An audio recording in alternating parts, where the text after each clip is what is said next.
Hi and welcome back to my channel, The Entrepreneurial Mum. If you're new to this channel, I welcome you. I am Fiona Kumapiri, the founder of House of Ariona, Ariona's Kitchen, and the Fitness and Wellness Network.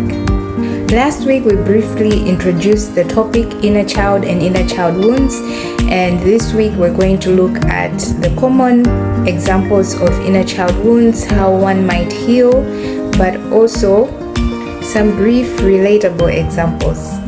So without further ado, let's jump right into it.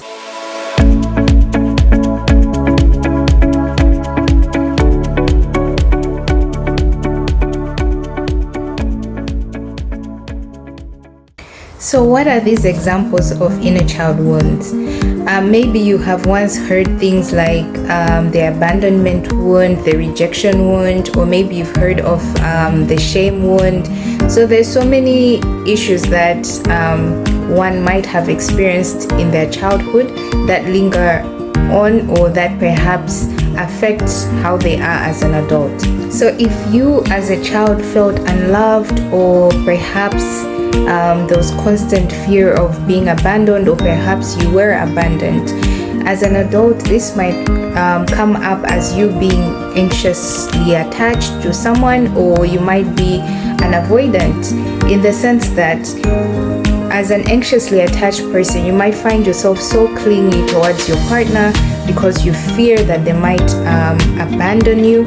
And as an avoidant, you might find yourself that you push away your partner because you fear that if you fully express yourself, they might reject you. So the thing about emotions, they're sort of like a pain that cannot fully be expressed, or it cannot be touched per se, but you can feel it, or you can experience it maybe within yourself. And because of that is why we may act subconsciously by either being so clingy towards our partner, or being avoidant of any conflict or anything that proves or shows that our partner might deflect, or they might pull away from us. So like for the ones that have the avoidant attachment, they might find themselves perhaps maybe avoiding intimacy or avoiding getting really close with someone because they don't want to get hurt, because they fear that whatever pain they experienced as a child might resurface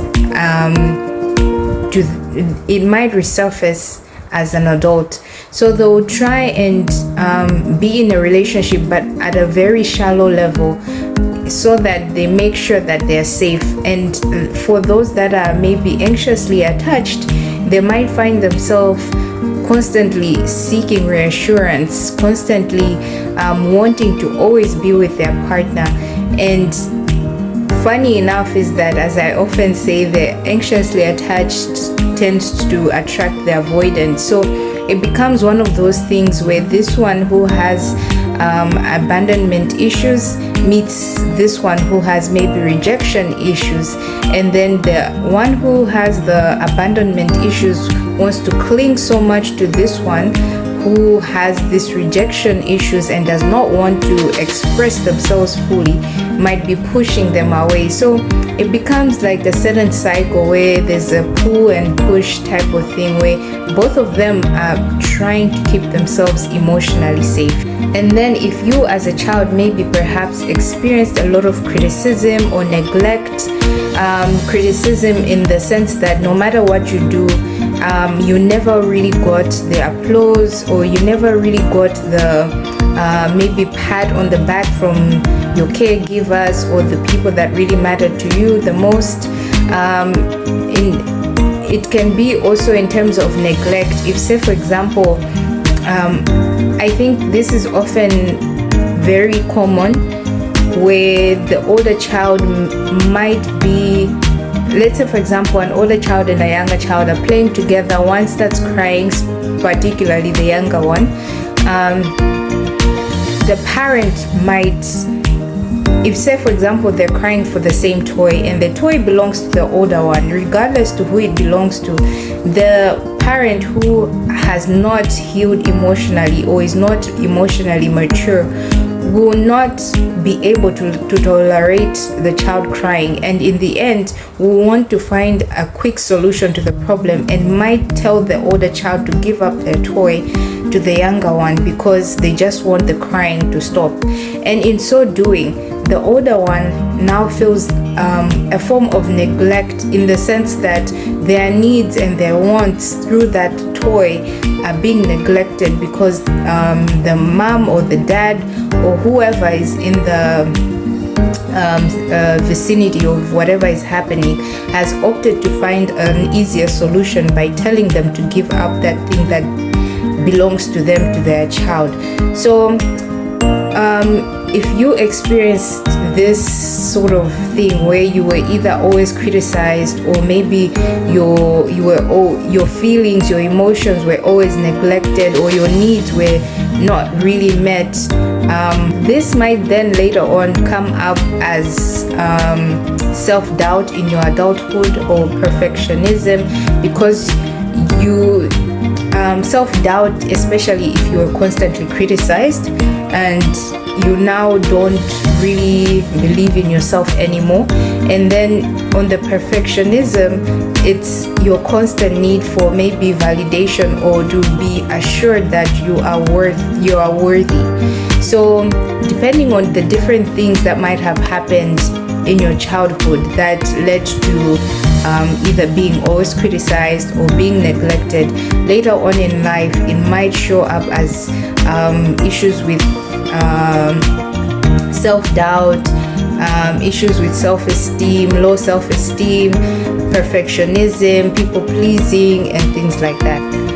And then lastly, another example of issues of inner child wounds, common examples, it could this can be if you were raised in a chaotic environment, meaning that you just weren't sure what was going to happen. Like there was no proper maybe schedule, there was no proper, or if not even just the schedules, it can also be in terms of how maybe your caregivers will react to a certain situation.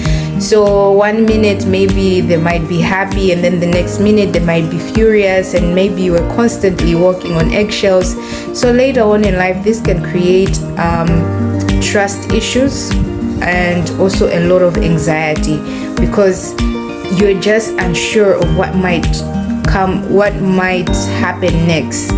And you're always maybe trying to protect yourself, trying to keep yourself safe. And so as an adult, you end up having trust issues because you want to be, you're not sure who to trust, you're not sure what they will do next. And same with if you have trust issues, most times you also have anxiety because it makes you anxious, not knowing what's going to happen next, and wanting, and that can also lead to being a person that is controlling, because if you're anxious, the chances are you might want to be in control of the situation so that you feel safe. So having looked at the common examples of inner child or inner child wounds, what are the signs of an unhealed inner child? Just like I mentioned earlier, one of the signs of an unhealed inner child is difficulty trusting others or forming healthy relationships. Just like I mentioned earlier on, an example of growing up in a chaotic environment which leads to having trust issues. Likewise, when you're an adult, one of the signs of having an unhealed child would be, inner child would be having trust issues. Another example is reacting so strongly against certain triggers and not really understanding why you're reacting in a certain way. So if something happened to you whilst you were a child, maybe it might have been abuse, or could be verbal, could be physical, could be emotional, and then later on in adulthood you might encounter someone who brings about those same feelings, those same emotions. Unfortunately, our subconscious doesn't really keep track of time per se, so it might bring back a defensive mechanism in the present. And so what you're reacting to is just a memory of what happened previously.